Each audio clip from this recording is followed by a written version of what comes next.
Hi, welcome. Today I'm going to read Bury the Hatchet by Peg Cochran.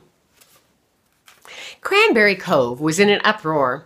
It was less than 6 hours until the opening of the town's first winter walk, an event designed to bring tourists and their wallets to Cranberry Cove during some of the darker days of the year. The festive Christmas season was over, the spring tulips were a long way yet from blooming, and the hope was that the winter walk would provide an infusion of much-needed capital into the local economy between the two more popular seasons. The shops along Beach Hollow Road bustled with business all spring and summer and into the early fall months, when tourists arrived in droves for autumn color tours. Then things trailed off until the weeks before Christmas, when Cranberry Cove's quaint shops and traditional holiday decoration drew shoppers from all over the state of Michigan and beyond.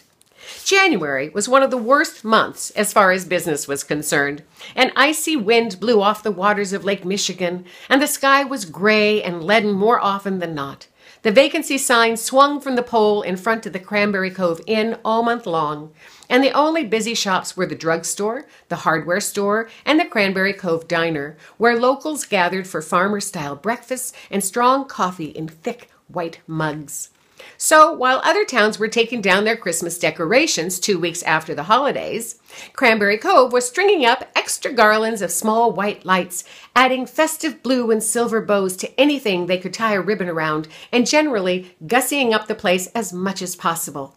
Merchants would be throwing open their doors for the next several evenings and offering hot chocolate, made from the finest Dutch cocoa, of course. Early settlers of the area had come from the Netherlands, and a good portion of the current residents were of Dutch descent. Cups of tea, and even bowls of wassail for the shoppers who would hopefully soon crowd their establishments.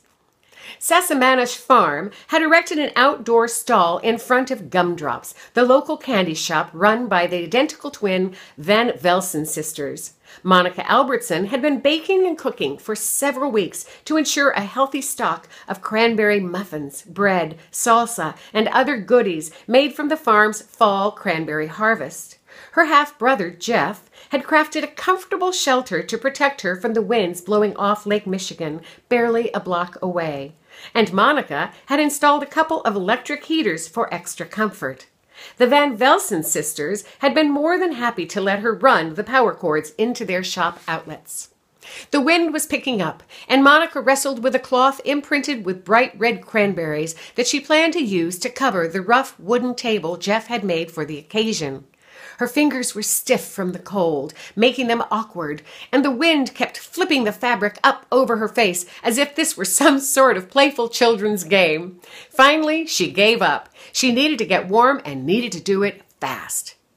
"You must be freezing, dear," Henny Van Velsen said when Monica pushed open the doors to Gumdrops.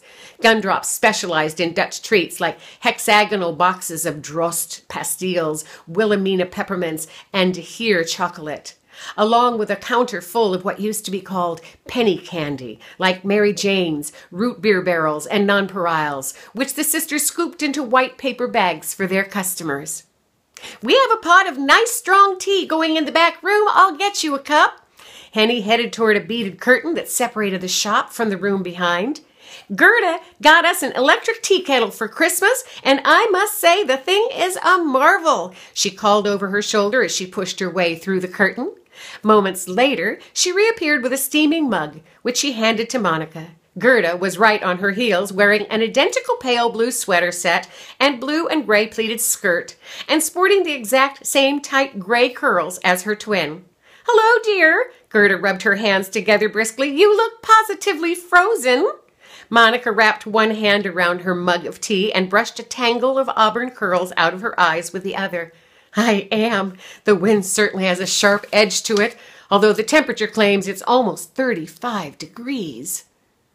I hope you enjoyed this reading from Bury the Hatchet by Peg Cochran. If you want to learn more about Peg or about Bury the Hatchet or the series, look at the links below. Go to Peg's website. You can learn all you need to know. Thank you for tuning in. I look forward to seeing you next time.